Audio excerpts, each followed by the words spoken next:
a special guest. We have a birthday on hand. Welcome to PHOI Union Podcast. We've got Tyler Zulli, our producer, joining us today. Jimmy King of Philly Sports Network, JP Zapata, myself, Renee Washington, and Jimmy took time out of your schedule on an off day, on your birthday, to join us here in studio. Love having you here, and happy that, and I feel special, honestly, that you honestly felt comfortable being here on your birthday. Thanks, of course, yeah. I wouldn't want to be anywhere else. I love talking soccer with people, most importantly, and I love doing it with people that I enjoy spending time with. So it's great to finally be here, and I'm excited to spend my birthday talking some DOOP with people. So hey, that's what it's all about. Are you surviving the off season, man? Feels like it's been forever. Yeah, it does, but at the same time, MLS doesn't really give you much time to rest and recoup at the same time. So I am ready.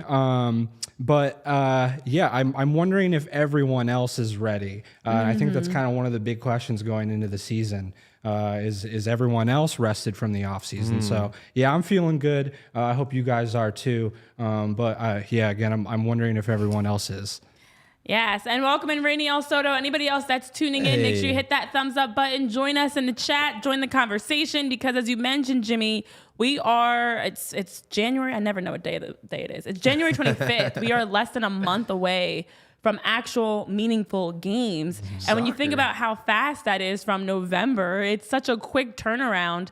Of course, it's even longer for anybody that played deeper into the postseason, but it's a very short off season. You know, you catch your breath, you blink, and we're back. And so for the players, for the coaches, for fans, for us that are covering the teams, it's like you have a quick moment, and it's a nap. It's like a cat nap, in my opinion. We didn't get to sleep. We got a nice off-season cat nap. Yeah, and you guys remember like the early days where like Beckham arrived, and you got like Titi Henry, and like some of those players would like do a little loan spell in Europe, and I would like think to myself like, you guys just got done MLS season. Now you want to go play in Europe, where the intensity is higher. But I always felt like the offseason was short. But you know, when you're a fan and you're just waiting for so long, the anticipation, like the offseason just goes by like that. So literally, we saw the tweet out by the Union. 1 month away. 1 month until we get started with Doopin'. A little bit shorter because we have the CCC, but it's good to see that we'll be back. And we had a goal to talk about. We finally got on the board yesterday in our little preseason game. I know a lot of people were watching along with the tweet streams. That's been the joke here the last day. Yeah, watching along with the words is what was happening. The live blog, and actually it was decently up to date. It just, nothing is gonna ever be able to replicate watching an actual video. Like, I don't care if you're giving us second by second of what every single player is doing. Andre just took 2 steps forward. Julian slid right. Kai made an overlapping run. Daniel blinked 3 times. Like, I don't care if we're getting a play-by-play of every little thing. We can't see it. And everyone's going to see that differently in their own head too. Yeah. Bingo. Jimmy, I wonder, like, do you have like any thoughts of like, because we talked about this on Tuesday, like the NFL, like August, you go on NFL Network, it's a freaking rerun of preseason. Yes. Like, where are we, and like, how do we get like a little bit of semblance of that? Yeah, I don't know. I did see a tweet yesterday, I think, that because Miami has kind of started to stream all their preseason games, I think everyone, the rest of the league is kind of, sitting there saying, our fans want this too, or why are we not allowed to give them that? And so I think I saw a tweet, I can't remember who it was from, but it was hopeful. It seemed that was trending in that direction, at least, to have a little bit more access to preseason stuff. And I mean, I don't know. I don't think we need like mid-season type production, but even just a guy on a ladder with a phone would be nice to just see. Yeah, right. Just to I will go down to Clearwater. Exactly, just to see like what type of formations. You can only get so much from the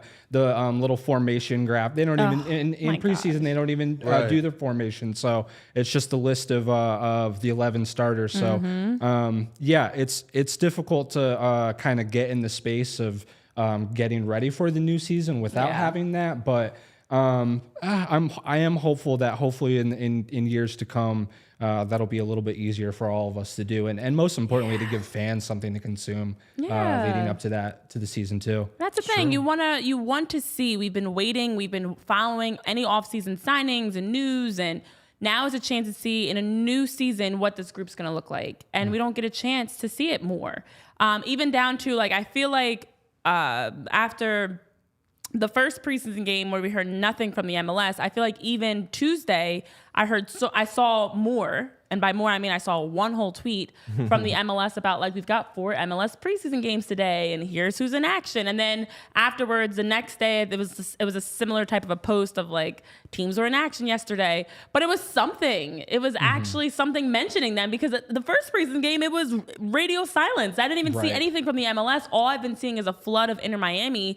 Everything from Inter Miami, the show up, the walking in, what their warm-ups look like, the actual preseason games. We've seen so many things from them. But I do know, as we all know, it comes down to the bottom dollar.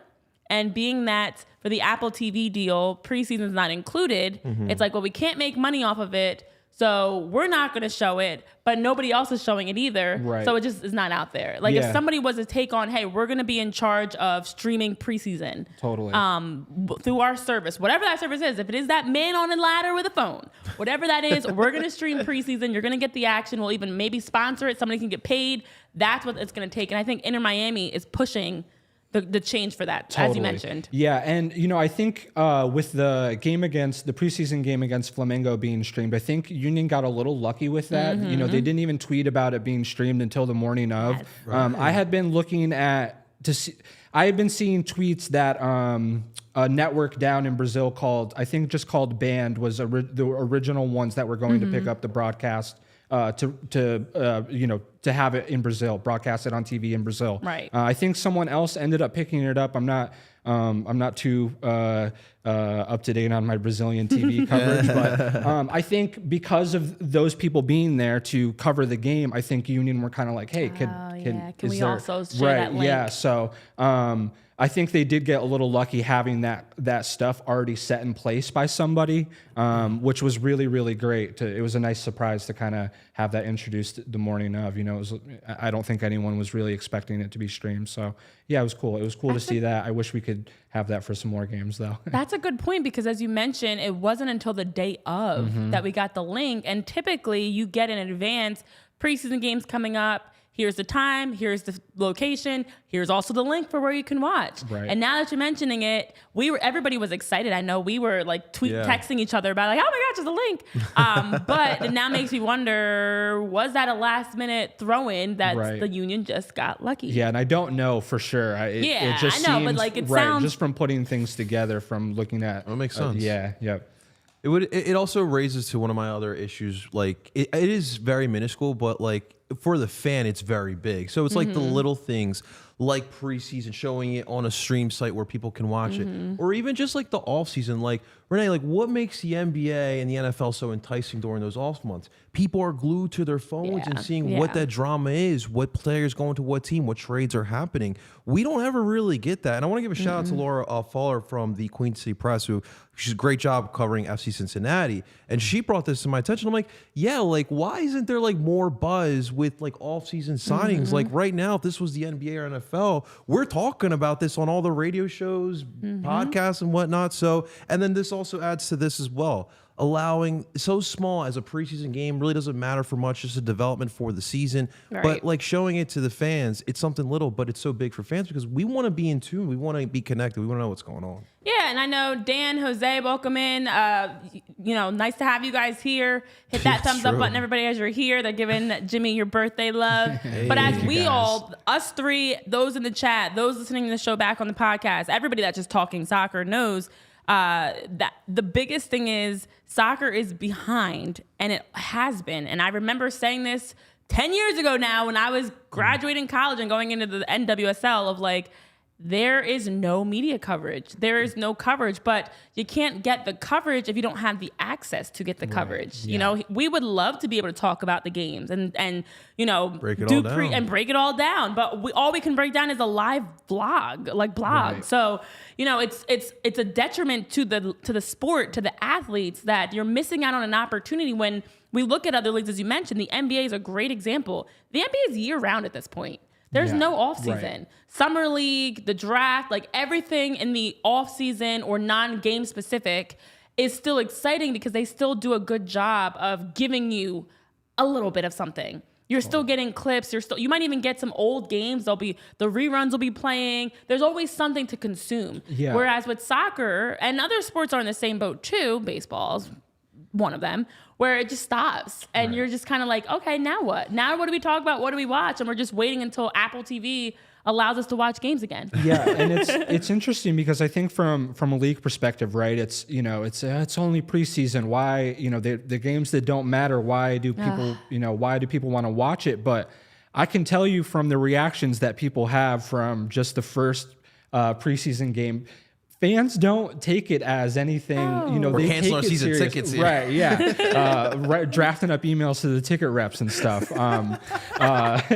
But in seriousness, that's why they deserve this though, is that because they care about it so much. And as much as opinions can fly sometimes, they deserve to have that, and sometimes this is all some people have to invest in and enjoy, and it's so frustrating to know that there's something you enjoy happening, and it's like the worst fear. It's like the worst experience of FOMO. It's like, oh my God, I know this game is happening, and there's no way for me to watch it. And I think everyone, media, fans, other teams in the league, I'm sure, are interested in getting little bits and pieces from teams. I'm sure everyone is wanting a little bit more. So yeah, I hope we trend towards that. It's literally me during Colmo Bowl World Cup qualifiers because it's so hard to watch. Exactly. Oh my God, the qualifying games are so hard to watch. So hard to watch. I know Sean's in the chat saying, I spent more at Wawa last weekend than the Union have spent this off season. It's probably a discussion for another show, but I think the Union remaining stagnant with spending will affect fan growth. And we are going to talk about that, Sean. We've got a lot to talk about today, despite it might not feel like it, but we're going to be getting into a lot today. We're talking preseason. We'll be talking about what we've seen so far, what we haven't seen so far, literally and figuratively, plus just our thoughts as well as some other MLS updates. So I think when we look at the MLS preseason, and the fact that we can't see games and you have these closed scrimmages and friendlies and fixtures that are happening that we have no idea what's going on, I don't mind every once in a while. Okay, they have 5. Let's say one of them is closed where you don't get a chance to see them. But to have so many games where you don't have opportunities to see the team, because even though you're not playing at 100%, as we all know in the game on Tuesday, for example, you saw the substitutions in the live blog, thanks to the live blog. We saw the changes in the second half lineup from the first half lineup. We saw the change of getting pretty much everybody in there except for a few people. That's the same as the NFL. I remember, don't even have to go back far, but as recent as this past preseason for the NFL, a lot of teams like the Eagles don't play their first string guys. They're not playing Jalen Hurts. They're not playing their first string guys. I don't agree with that. But they're not playing, and yet you still have people there. Right. You still have fans that are showing up. You still have people excited. You still have people coming out to, if they can get to an OTA or any sort of preseason training. You still have kids there wanting autographs. I see so many clips of other sports doing that. The MLS is missing out on a chance to connect their players, and soccer in general, their players with their fans. If you have an open practice at Subaru, and now, okay, we can all come out before they go off to Clearwater. Everybody can come out, you get autographs, you can take some pictures, you can watch them train for a little bit. Right. You get the interaction, which then in turn gets the ticket sales and the jersey sales and the views.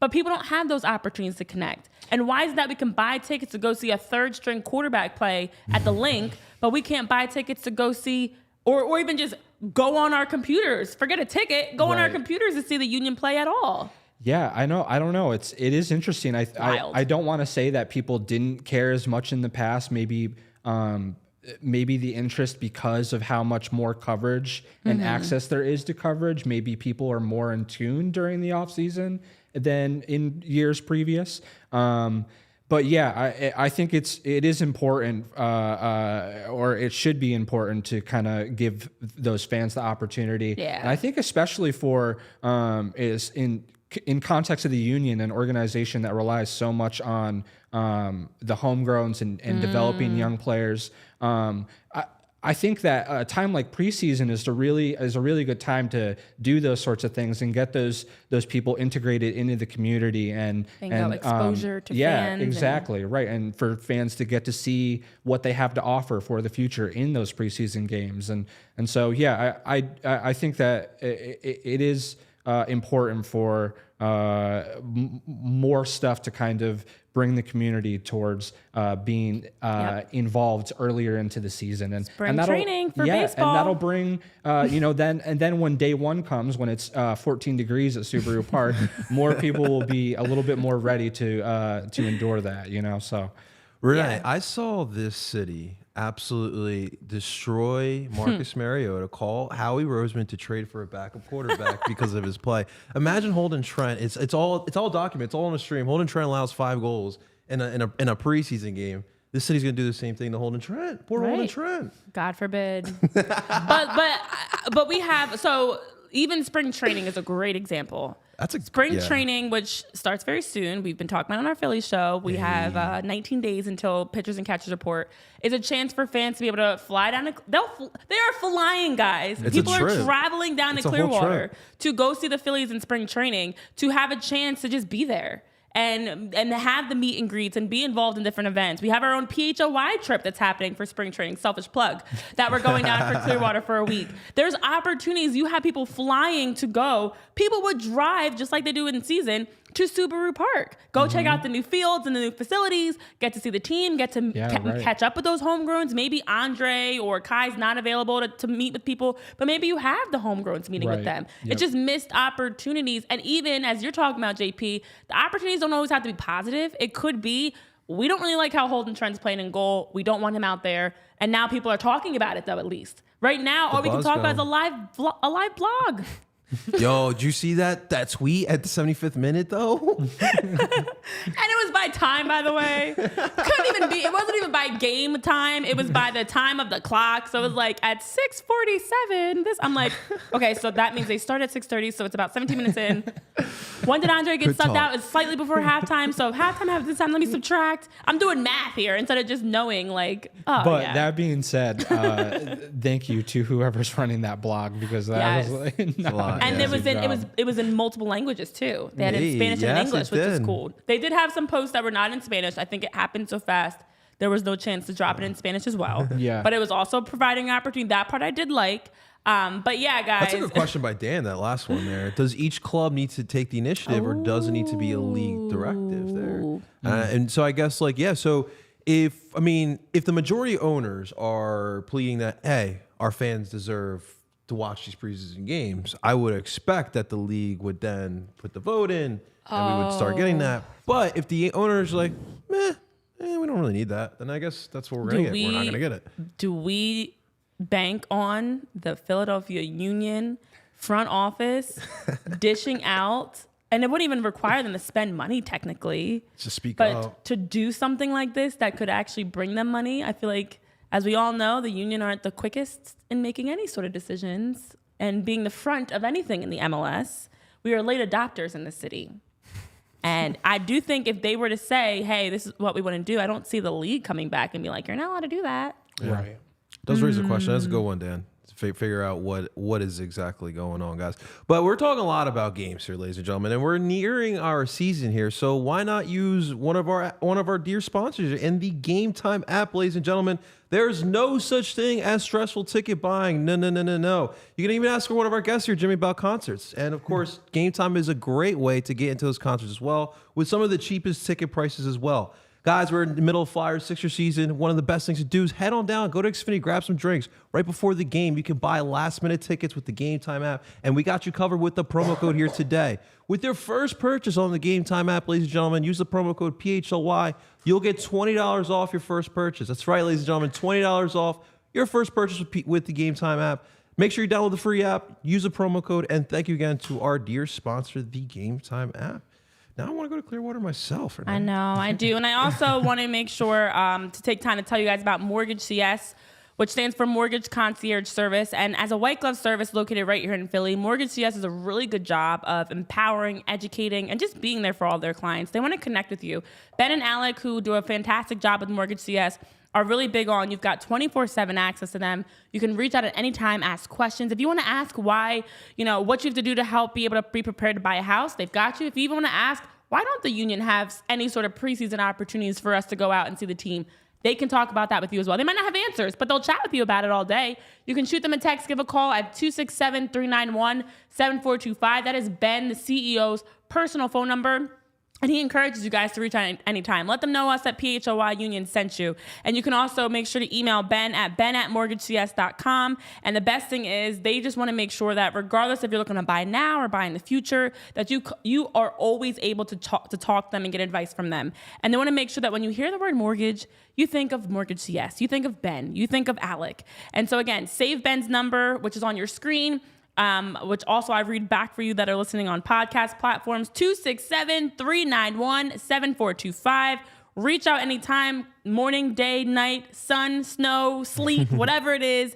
They'll be by the phone, ready to answer and ready to talk to you. And also you can check out mortgagecs.com/PHLY to get started today in planning for your family, for your future high home buying. And they will always help to get their clients ultra competitive rates.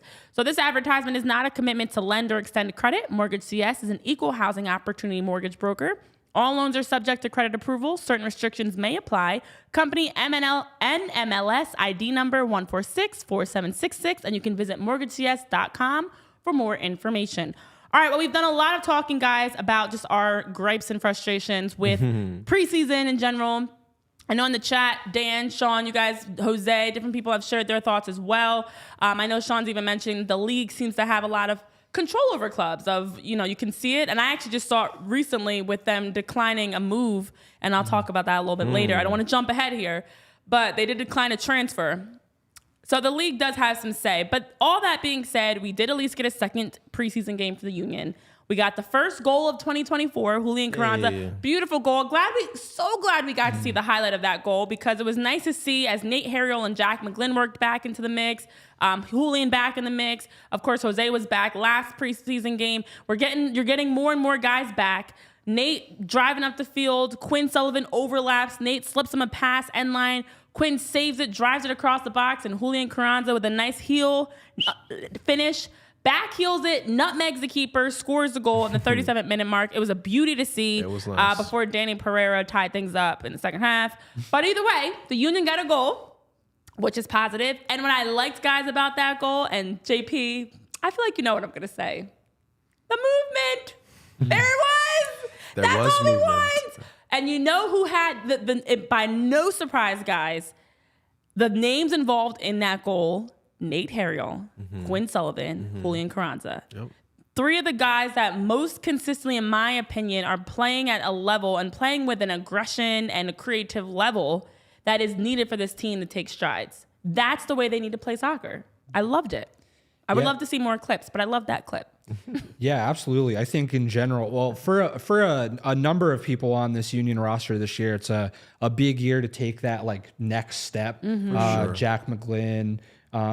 You could even say Chris Donovan, Jesus Bueno. There's a number of people, but right in there is Nate Harriel. And just getting his first call up to the national team. I don't think he got to play, but just being there, getting that experience, it's great. And I think the keys to that right back position are finally his to lose right now.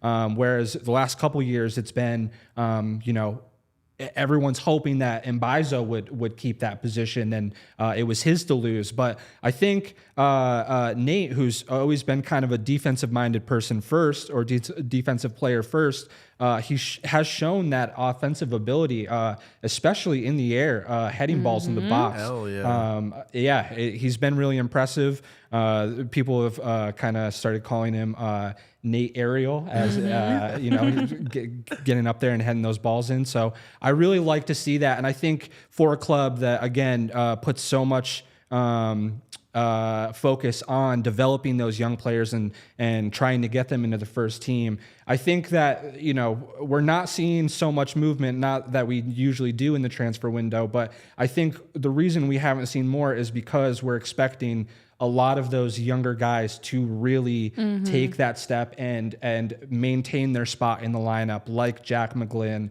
like Nate Harriel. And if you can figure out a way to get Quinn involved more and maybe him, getting out wide on those overlap runs when Harriel cuts in like that goal, getting him involved more, I think, it makes this team more dangerous. He's very good with the ball at his feet, but it's been hard to get him into a position that he feels most comfortable in and that works with his skill set. You're spot on about Nate. And for this year, again, it's continued developing his help in the attack. Because it's something that he's definitely improved upon. We all know the speed that he has. We know he can move on that wing. And, being able to play with Al, I think having Ali on that side for the past couple of years has really helped whoever's played at that right back position because Ali, it gives you that tutelage as like that player coach on the field and especially in that midfield.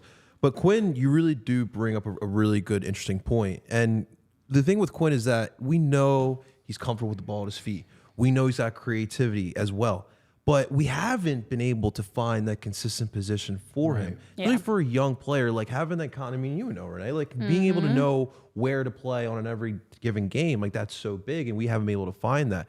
One thing that I've always wondered about this team, I look back at 2019, and obviously that was a kind of like a transition period because we were switching over to like Ernst's philosophy. Yeah. That was the first year we implemented the 4-4-2 diamond. But if you remember in that year, we had the super sub.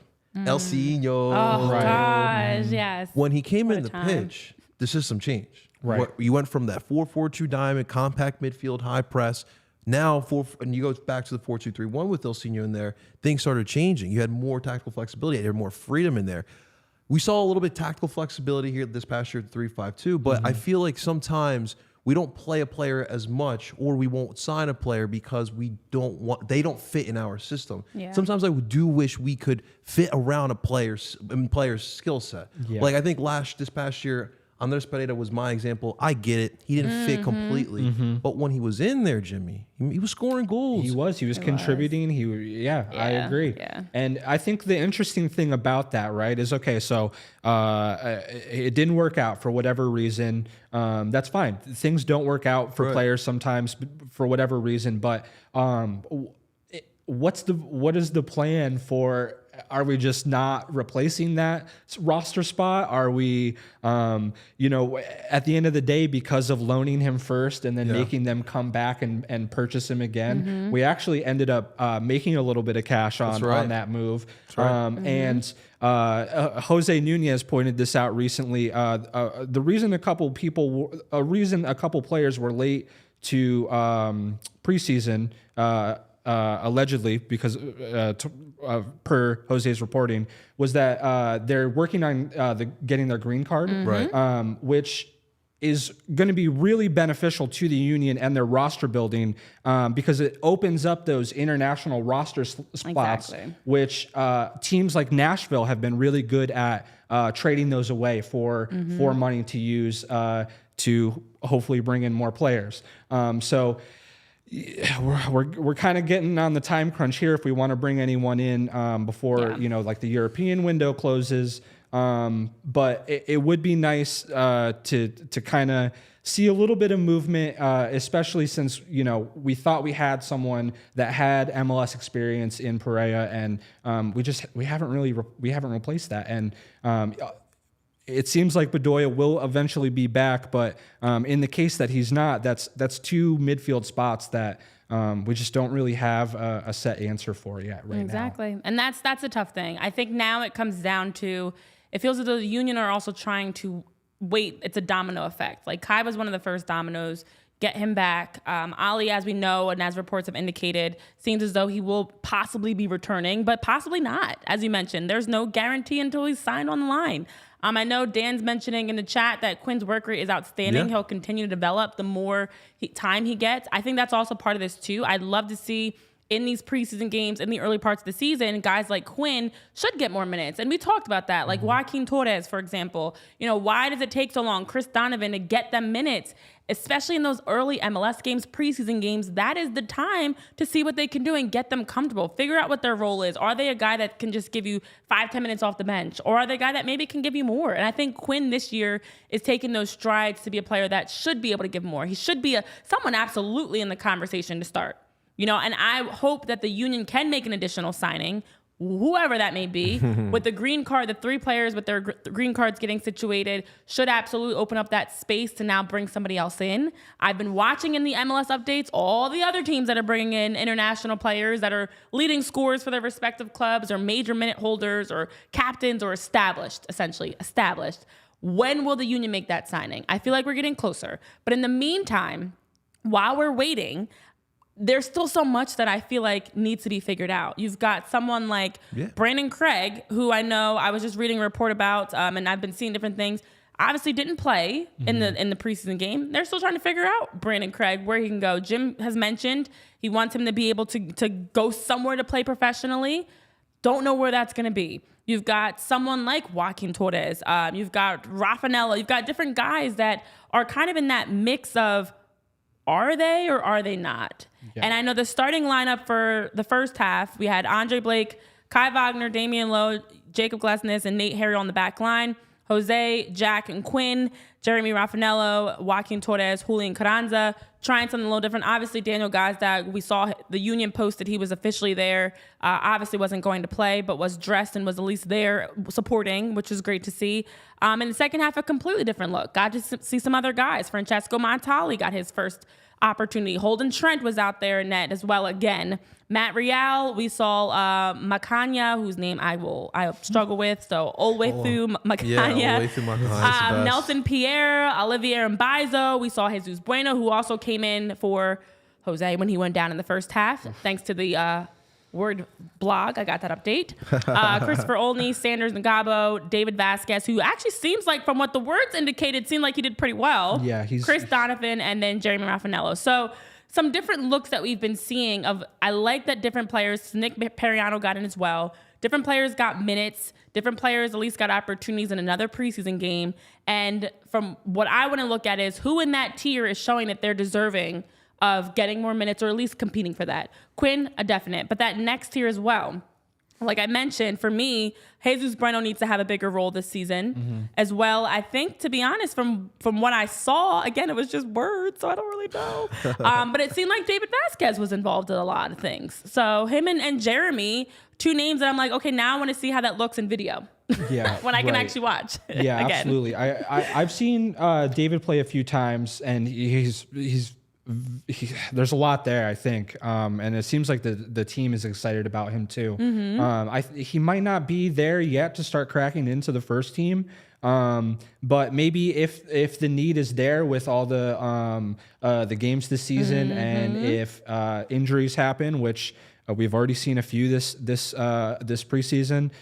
Who knows what can happen, But I think one of the big questions for me right now is who is the backup goalkeeper going into the season? Such a big question. It's like, I am totally for giving a young guy the chance, and Ernst would tell us he was going to buy one.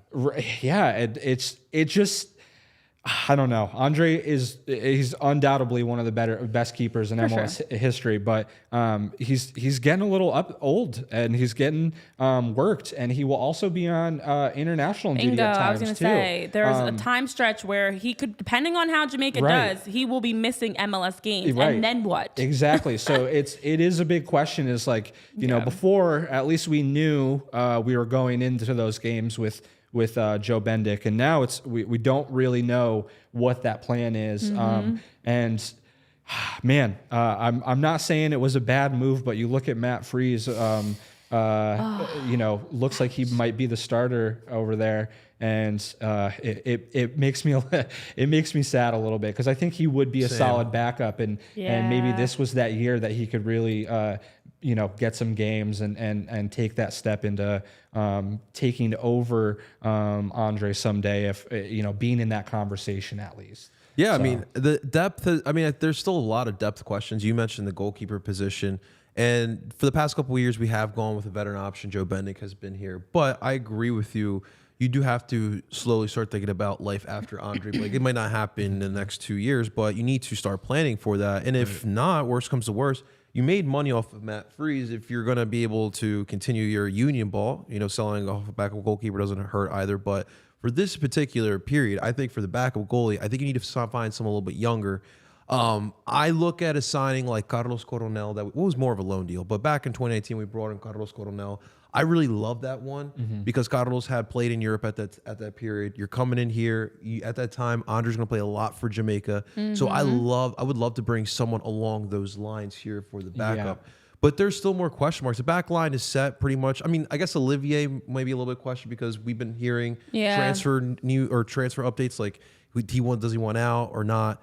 The big question marks for me are the 10 behind Gazdak because I haven't seen a lot from Rafael and Joaquin Torres. There's a plan, but I don't know what that plan actually looks like. Yeah, right. Exactly. The forward position behind Carranza and Uwa, who, by the way, Carranza is always linked to a European team. Barribo, I don't really know anything. I want to hope that he's going to break out this year, but I'm sorry, I don't know that. Yeah. And Chris Donovan, I do hope he takes that next step. But again, I don't know that. So I think in the attack, there are some question marks. So the depth still, to me, needs to be addressed, or at least we need to figure out some more here in this first month or two. Yeah, and I'm excited for us to have a chance to do a deep dive. Today on the show, we'll do a little SWOT analysis for all the folks like myself that studied in communications or PR. We're always doing a SWOT analysis. We'll do our own SWOT analysis of the Union because there are a lot of question marks, as you're mentioning, JP, even down a goalie, as you guys bring up, because I remember for Gotham FC, who just won the championship in the NWSL, they won the championship behind a field player ended up in goal. It was their backup, Mandy Hart,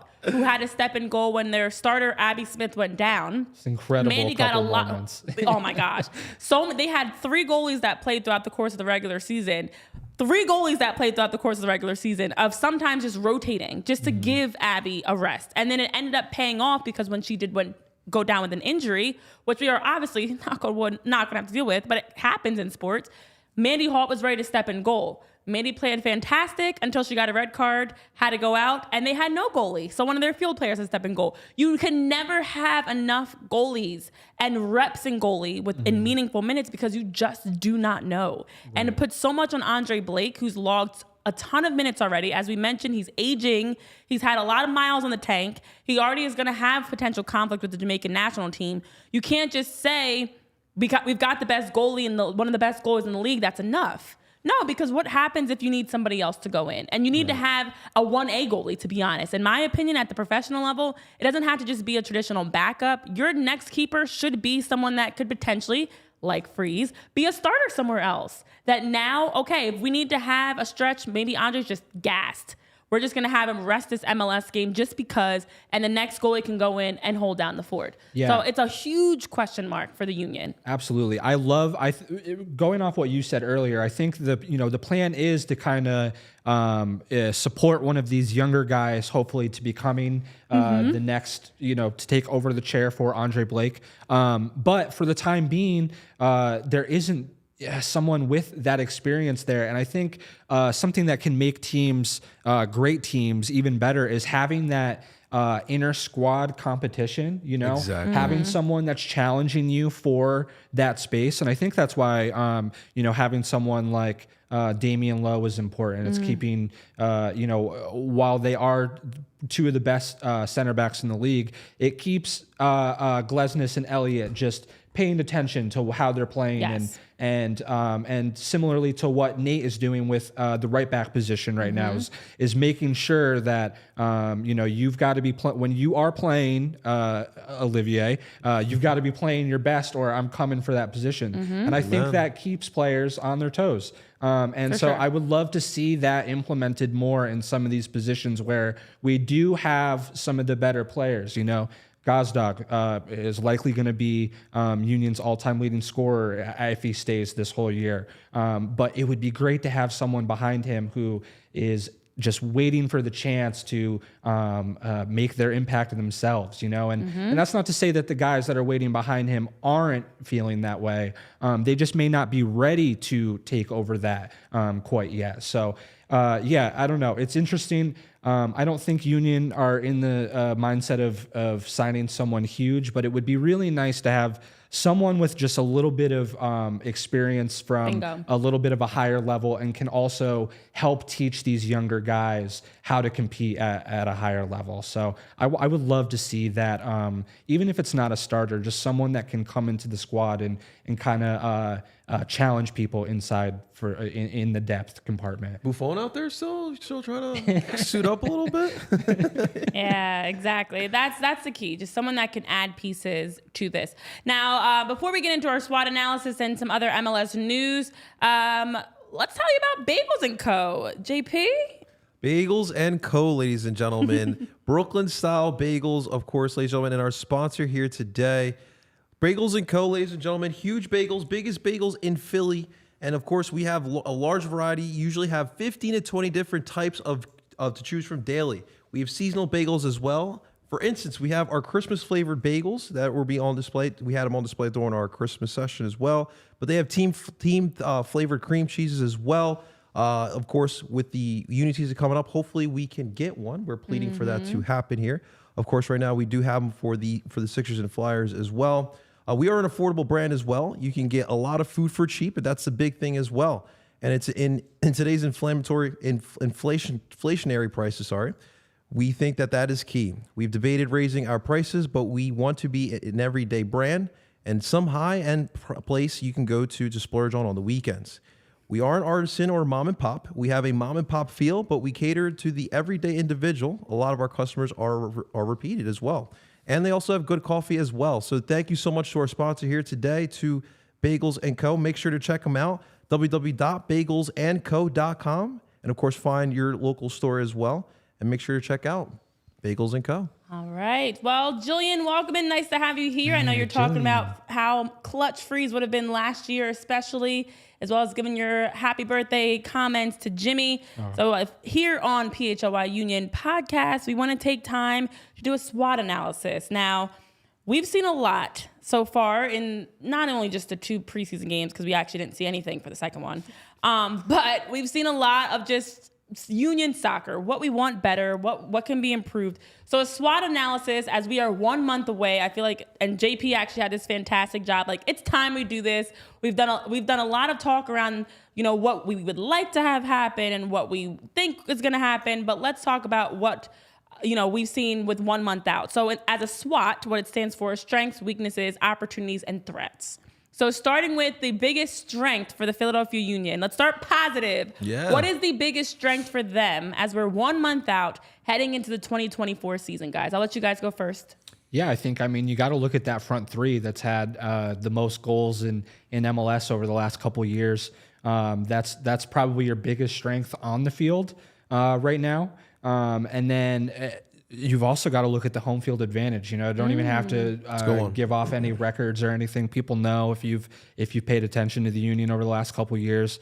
So yeah, I think those are the 2 big strengths for me going into the season that you can always rely on, or you should be able to rely on, and hopefully as good as that front three has been, I think there's room for improvement from both Gazdag and Ua. Obviously, Ua hasn't quite fulfilled expectations for some people. And Gazdag, while he scored a load of goals last year, most of them were from PKs. So, even adding 3-4 goals from open play puts him in that Golden Boot conversation, and also gives Union probably a couple more points on the board, which could give you a much better position. We know how important saving points is in this league. For sure. So yeah, I think those are the 2 strengths going into the season right now. I'm going to go with the strength that probably could use a little bit of a comeback this year, and that's the back line. Dang it, that was mine. But your reasoning might be different than mine. Well, I think last year they took a step back. There was a lot of goals that they allowed compared to what they did in 22. So that's why I think they need to have a comeback season this year. But there was also some different looks in the back line. Obviously, you saw the implementation of a 3-back with Damian Lowe stepping up here. But overall, like, you look at the depth, I think that's why it's a strongest suit, because the starting lineup, Kai, Glezis, Elliott, and I guess now it'll be Harriel, that's really strong. But even look behind them, and Mbaizo's still going to be here. Love that behind them. Damian Lowe, we just talked about. I'm intrigued by Makahanya. We don't know what the future is of Brandon Craig, but if he's back, obviously that makes it even stronger. And we haven't talked about LaFleur, who we got from Houston's academy as well. I've heard a lot of good things too, and I expect him to be in some type of mix there. Let's not forget, Matt Real is still hanging around Philly He was too. out there. He's kind of a vet now, which is funny, put in air quotes there. But it's a unit that's still strong, needs to have a little bit of a comeback, and it's got depth. It's probably the most deepest unit that we have there. So those are a couple of the main reasons why the back five is definitely the strength of the Union for me. So when you look defensively at the Union compared to other teams, you also have guys that have played a lot of minutes together. You know, look at Glesnes, Elliott, and Blake specifically, but even Kai ever since he came to the Union, they've logged a lot of minutes together, which defensively is huge that you have that understanding of your rotations, your movements. The goals that I saw them give up in the preseason game were actually just because of that. It wasn't the usual group together. It was a mixture of different players in the mix. So I feel like the back five, and then having Damian Lowe, having Mbaizo, Matt Real, you know, players that can step in and keep the same level for the most part, makes them the most stable unit of the entire roster, in my opinion, because I don't feel as nervous defensively for the Union. I do feel like last year they had issues because they were just under so much pressure, which is where, as we get deeper into this, that'll lead to one of my weaknesses and opportunities. Under so much pressure, when you're defending over and over and over again, you're after a while destined to give up a goal. Yeah. You know, and then you're talking game after game where it's coming down to one goal being the difference, or it's scoreless. It's just so much pressure on that back unit. So I think their strength, they've got leadership. That's where the majority of their major minute holders are. That's where the majority of their best players are. Let's be honest. You look at their talent across this roster, some of their most talented players, Andre Blake, Jacob Glesnes, and Jack Elliott, right there, you know, and Kai Wagner. So their best attack and defense and everything about this team, I feel like the engine runs through the back five. So that's my strengths. All right, weaknesses, guys. Let's go on the other side of things. The spine is intact, yes. What do you think is the weakness for the Union heading into the 2024 schedule? I'll start with you again, Jimmy, birthday guy. I think a weakness is going to be playing just all the games that we have. Again, it's we've seen players be very vocal about it. It is too much with the rosters that we're able to build. Even outside of Philadelphia, you know, you can say whatever you want about how much money is spent here, but it's across the board. Teams are saying that they are overworked, and it's hard to put a competitive team out when you're playing 3 games a week, week after week, and so. I think that is the weakness right now, is that it's going to be hard. It's going to continue to be a challenge to put your best team on for every game, especially when you factor injuries into that, and it's going to be an issue. You know, you can is even the luckiest teams in terms of injuries have to deal with a few every season. So you have to be ready for them. You have to prepare for them. And you have to prepare for the games to keep coming when they do happen. So I think that is one of the weaknesses right now is how do you prepare and how do you stay confident when the games are coming and there's little injuries or a lack of form from some players. So I think that's one of the weaknesses right now. I like it. We talked about that before. Like, that can't be an excuse this year. Like, because we all know it was coming. You had an entire offseason to kind of plan for it. So unfortunately, that cannot be used as an excuse. I'm going to go a little more specific here. I think the biggest weakness for me, and it's just because it's a big question mark, it can change throughout the season, but that's the... Oh no, you're about to say what I'm going to say. Oh my gosh, I can feel it. It is the depth in the attack. Oh. Okay. Wow. No? All right. So my concern is that, like Jimmy talked about the strength, Gazak, Carranza, Uwa can very well score a lot of goals. Big problem last year was when you needed to give those guys a breather, where were the goals coming from? Right. Where was the attack production coming from? I just talked about some of the options that you have behind some of these guys, and a lot of these guys, unfortunately, do have a lot of question marks, and I'm willing to see what they do have, but going into the season, I don't feel very comfortable with what the options are behind Gaza, Carranza, and Uwa. So that's my weakness. Okay, so mine is still, again, similar, because mine was the depth, the midfield in general. Okay. So the midfield is, in soccer, that's your quarterbacks. That's your playmakers. They're the ones that are creative. They're the ones that are creating and facilitating. And I feel like the Union, although their front line, whether it's 2 front or 3 front, I think their forwards absolutely can be better. But in soccer, you actually can get away with having average forwards if you have a really good midfield group. Because you're not playing, you shouldn't be playing at least back to front. It's not your backs just passing into your forwards and let them go. It's got to be as a unit you're attacking. And if you don't have midfielders that can make the runs, that's why I loved Quinn Sullivan's run that he made and how he overlapped and got forward. If you don't have midfielders that are willing to make runs, overlapping runs, wide runs to stretch the field, maybe sometimes they're making that slashing diagonal run or peeling off a defender, it's going to make it so easy to defend your forwards because now the opponent's back line only has to worry about Julian, Ua, or Daniel, whoever's up top. Doesn't matter because you just have to focus on your back 4 against their front 2 or 3. So if your midfielders are doing a good enough job with the types of passes that they're making, the types of runs that they're making, even taking shots from distance. We saw at times last year, the Union were not shooting. Jose's the only one. Yeah. You have to be willing to take shots from distance, not forcing shots. Taking shots opens things up because if you're always attacking with it having to come off of Kai Wagner into a service in the box or a set piece, it just becomes predictable. And your midfield is the glue. They connect your backs to your front, but they also can help unbalance your opponent's defense. And I think this midfield group, it's a lot of possession-oriented midfielders.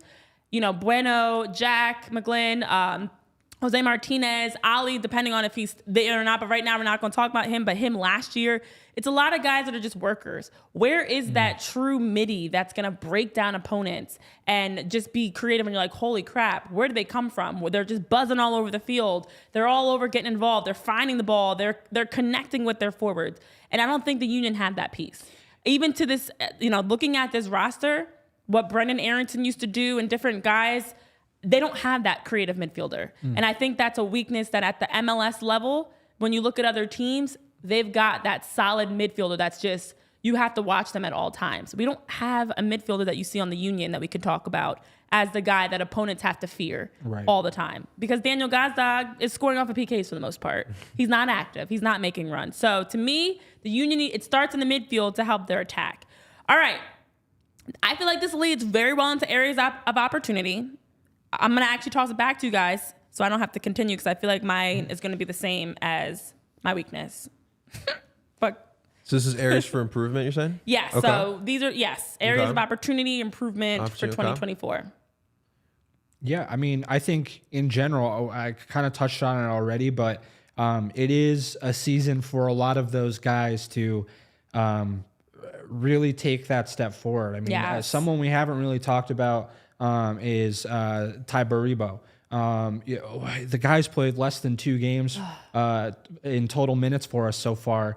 So we really have no idea what to expect when it comes time for him to actually start starting games and putting in shifts. And unfortunately, he's missed the first 2 preseason games with injury. So it's difficult, but it allows those guys, those young guys, to take that first step. And, you can debate all you want about guys like Chris Donovan, but he has shown up in moments. He had that 100th minute goal in Leagues Cup semifinals, I believe it was, and he had the goal in the playoffs. So I think just trusting in those guys that we do have and giving them more space and more opportunity to build on what they've already done. I think that is going to be one of the bigger opportunities, is giving guys like Jack McGlynn, Bueno, the opportunity to really, really take their spot and keep it this year. I'm gonna build off of that, and just kind of going off of last year. One of the struggles, and we talked about it during podcasts during the season, is they did a good job of building up play. They had no problems in moving the ball up, but once we got into that final third, it just evaporated. And we can blame it on fitness all we want. Obviously, we talked about that can't be an excuse this year, but that has to be more clinical there. And you have players that can do it. So that's going to be something I'll be looking forward to. How clinical are they going to be in that final third? Yeah. I think for me, the opportunity going into 2024 is that there's no pressure. I felt obviously we all can agree, and anything we were talking about with the Union last year, it was about getting back to the MLS Cup and this time winning it, coming, that LAFC loss in PKs, that hurts. That stings you for a while. It does. But it also puts this pressure on, and you see this all the time in sports, any league. A team gets to the championship of their respective league, and the next year they take a step back. And the Union took a step back this year. Yeah. And I think that now has grounded them in a sense of understanding, okay, you need to figure some things out. You're not you're not the same team that you were in 2022. It's a whole different unit. It's time to get this group at a point where you can play consistently, generate more from the attack.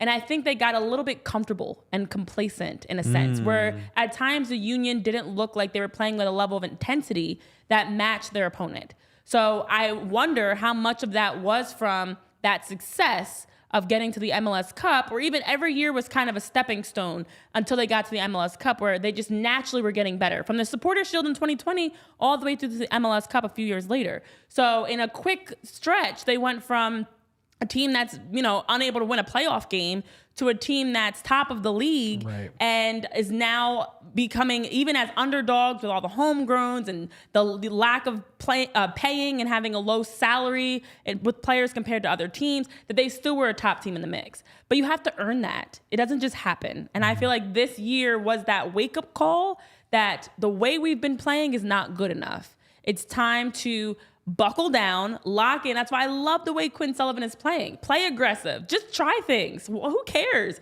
Make a run. Try a different pass. Try a back heel. Why not? And I hope this year is the year where they can be just more free-flowing and not have any pressure or overthinking things. Hopefully there's little to no drama off the field or issues. And this team can just focus on just having fun, playing good soccer, and letting the ball and the chips fall where they may in that sense. Yeah, it's so interesting you say that, because I was literally working on an article yesterday exactly about that.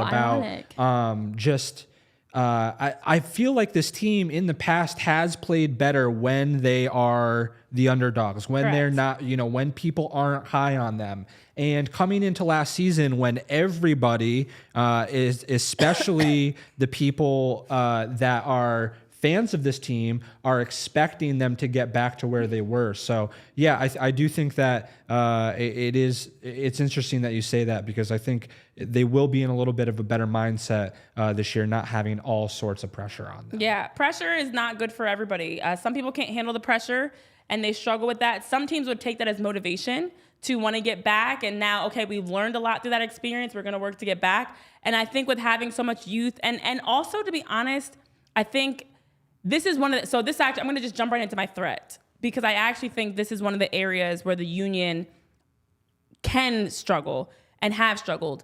Who is the guy? When you're struggling, when you're not playing well, who is the guy that's going to buckle down and say, hey, we got to be better, or let's get the ball moving, or let's pick this up? And that player usually is like a leading goal scorer. Unfortunately, it's usually an attacker. And I don't think that the Union have that leader in their attack that's going to get their offense going. I think Andre is that guy defensively for them. I think Jose can be that guy of even making a play. Maybe it's maybe he's fouling someone. You need that guy, that player that's going to be able to make the play, say the right thing, do the right thing. Ali has been that. Offensively, they don't have that. And I think that's why last year at times it kind of was like, who's it falling on? And I know the best players and the superstars have a lot on their shoulders because of that pressure, that when the game's on the line, it's up to me to take the final shot, to get the final goal, to get the, whatever big play. And the Union don't have that because it's by committee, which is great. But I'd love to see this year somebody be the person take on. Is it Julian? Is it Daniel? Is it someone new that they end up signing? Who knows? But I would love to see them have a player in their attack, not their back four, in their attack, that can lead them in those moments where they're struggling to finish. Because that is why I felt like they didn't have that intensity. They didn't have that ability to win and grind out those draws or close games, because they unfortunately don't have that player. So to me, that's a threat. If they don't find that piece or develop that piece within who they currently have, when the game's on the line, I don't know that they even know who's going to be the one to help lead them in that moment. It does seem like the last year or so, we've kind of relied on Daniel Gazdag scoring from a PK. Yeah, that's not a game plan. Yeah, and that's a dangerous. It's like in basketball, living by the three and dying by the three. You know, you can't always rely on getting that. And I'm not saying that's the game plan. It's obviously not, but it seems like a lot of late goals for us have come in that way. So, which I think maybe you can, look at that and say we get in hard positions. We put defenders in really tough positions where they've got to make plays. But it's hard to rely on a subjective call, which we may have some new refs this year too. So that's another thing to get into later. Renee, what are you doing February through November this year? Oh, I'm like, what? No, literally. So I'll be honest. I was that player. I was always that player for my teams where I was the leading goal scorer. I was one of the better players. And that's why I'm speaking from actual personal experience that when it's in a playoff, you're in the playoffs, you're in a championship, you're in the NCAA tournament, or in their case, the MLS Cup, whatever it is, that you need that player that's gonna, like, through them, yes, you're leading by example, but you're also like getting things going. You know, it's okay, they're feeding off of that person. And I don't think the Union had that because Daniel and Julian are very stoic. Their facial expressions don't really change. I don't need you to be this rah-rah person, but I would love to see them have somebody that was kind of more fiery in those moments instead of just kind of, it feels like they at times are just kind of going through the motions, honestly. Yeah. So that's my threat. Yeah. What about you guys? I know I just went on a tangent.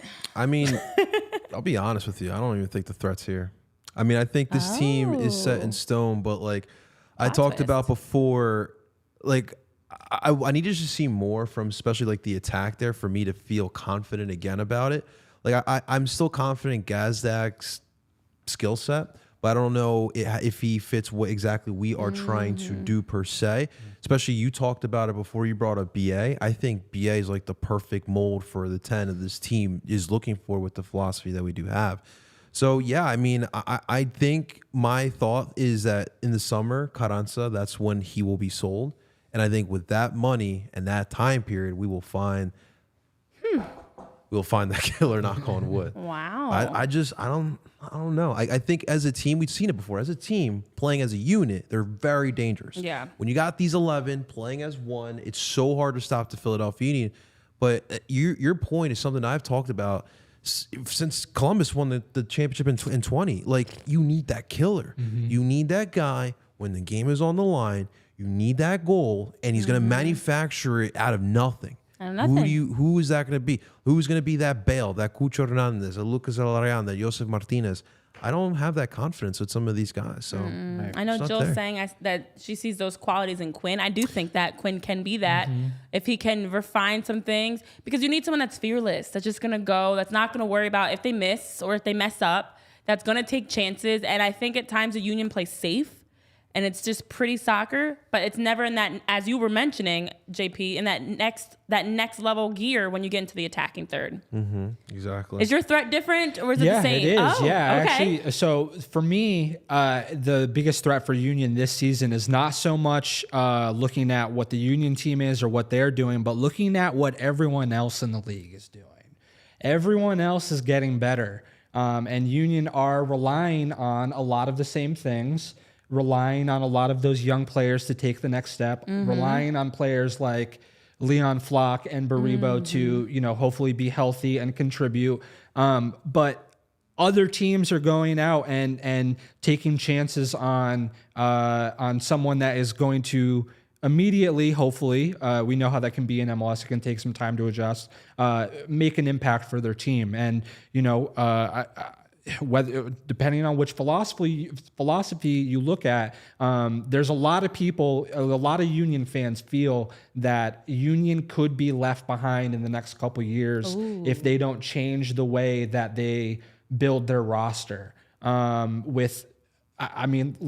Similarly to what you said with Inter Miami pushing the envelope in terms of like getting preseason coverage, they are pushing the envelope in terms of how you spend money. Yes. And they are figuring out ways to spend as much money as possible on the best players possible. It's not just spending money on a guy who has MLS experience that hopefully is going to work out. They are getting top-rated players on incredible deals. Yep. And you can call it suspect, you can call it whatever you want, but they are doing, as far as we know, they are doing an incredible job pushing all those buttons in terms of building the roster. So I think that's the biggest threat, and I hope that we don't start to see the front of that this year of being left behind by not spending money.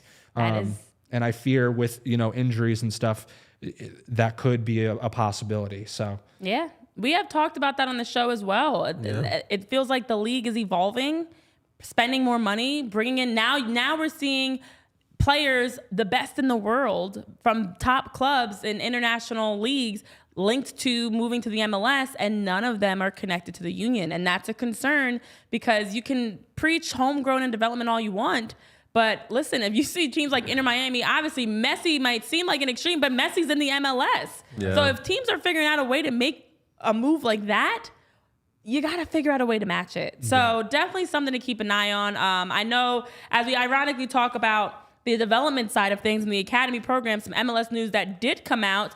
Tommy Wilson, has joined Charlotte's staff as the new technical director. And Tommy Wilson, just wanted to at least mention this on the show today. I know we're already running over, but Tommy Wilson, who's done a great job with the academy development for the Union and has helped in so many ways of helping the academy be the top club in the country, helping to really allow players opportunities and progression to a point that they can step in from the academy into the Union and be someone that has a future in professional soccer. And Tommy's been a big part of that. I know there were various quotes that came out about it. I know Tommy was also mentioning, it's been 10 years that he's worked with the Union and has been so proud of just all that he was been able to be a part of and has been able to help achieve within the club as a leading club in North America, as he mentioned. So an exciting moment. It's like a bittersweet thing, but shout out to Tommy Wilson for getting a chance to move along after overseeing so many. I saw he was a key role in 17 players that were signed to the MLS Next Pro contracts, 5 from the Union Academy. He's helped 38 players move on to sign professional contracts. 18 players joined the Union as a homegrown. So he's been so involved with names like Mark McKenzie and Brendan and Paxton Aronson. So it's exciting for him to get this next step and opportunity. And going to a hotbed of young soccer talent as well, that is North Carolina. I can't think of a better situation for an even better man. I appreciate the stories that have been sent to me through DM about Tommy Wilson as well. But I love this bump for him, man. He's gonna get a great opportunity here with Charlotte. I was gonna say the same thing, and he's not the only one that Charlotte's kind of picked off this offseason. There's like 4 or 5 people in addition to their new head coach that they've brought on this season, and it seems like they are taking and it seems like they're taking the footsteps of maybe FC Cincinnati, who went out and got a bunch of new staff to really kind of bring in and help glue all those pieces together, and we've obviously seen what they've become. So it's a great hire for Charlotte, and it's going to be a big miss here in Philadelphia, especially for, again, I'll say it again, for a team that puts a lot of focus on the development of those young players. So we wish him well. I think it's going to be interesting to see how he gets on down there. And one last point, this is part of the obstacles of being a good team, because you're gonna other teams are gonna pick from you. Like, we've seen it with the Eagles before as well, and especially here with the Union. Now you got to find the next Tommy Wilson. You got to continue this trend here. So best of luck to Tommy, but for the Union, how do you replace him? Yep, and as you even mentioned, Charlotte FC, after hiring Dean Smith as their head coach and hiring other staff members, teams are making moves. Teams are improving in areas and evolving in areas to be able to compete. And I just hope that the Union can do something on their end as well in the future, because as you mentioned, losing someone like Tommy Wilson, who's helped in ways that many of us don't even realize to allow for the homegrown process to be successful and the academy to be successful, you need to make sure you're replacing with some talented individuals as well. So things are happening. Things are moving around the MLS. And the last thing I want to just quickly drop in as we leave is, this caught me by surprise, but it was mentioned earlier in the chat that the league can shut things down and veto things, and they did just that. They blocked a $13 million move that would have sent FC Dallas striker Jesus Ferreira to Russia's Spartak Moscow. Now, the league allegedly, of course, said they Even though Dallas wanted to move and Ferreira wanted to move, the league rejected it due to business risks between the United States and Russia. They CP3'd Jesus Ferreira. That's crazy. Yes. So, I mean, there's a lot. There's other moves that are happening around the league. We'll be sure to talk about them in our show on Tuesday. But for us here at PHY Union, we want to thank you guys for joining us. And also thank you, Jimmy. Hold on, wait. Thank Jimmy for joining us on his birthday. And I'm going to quickly sing while JP brings out our surprise. Oh, no. Happy birthday to you. Happy birthday to you. Happy birthday, dear Jimmy. We've got a cupcake for you. Man. Yay. We got more. Don't worry, Tyler. We got Happy more. Thank birthday. you guys so much. Thank you. That's your cupcake. I appreciate you guys. It's been a great time. You guys are wonderful, and yeah, I'm excited for the season. It's coming quick, and while it might have been a slow news week this week, hopefully we've got some stuff to talk about in the coming weeks. So thank you guys again. I appreciate you. Aw, Jimmy. thank you. Thank you. There will be more to talk about. Of course, the Union do have their next preseason game this Saturday. They play NYCFC before they have a stretch back at home, and then they have their final 2 preseason matches early February, starting on the 9th. So more to come. Hopefully we'll get some news, but more importantly, hopefully, Jimmy, you enjoy your birthday. Enjoy celebrating the rest of your day off. And for all of you guys, make sure you're following, you're subscribing, you're staying up to date, as we've got plenty to talk about around the Union, the MLS, and all things soccer here on PHY Union Podcast. So for our special birthday boy guest, Jimmy King, JP, myself, Renee, and Tyler, have a great rest of your Thursday. We'll see you back on Tuesday for more live at 3:30 for more PHY Union Podcast. Dude. We all silly like the mayor.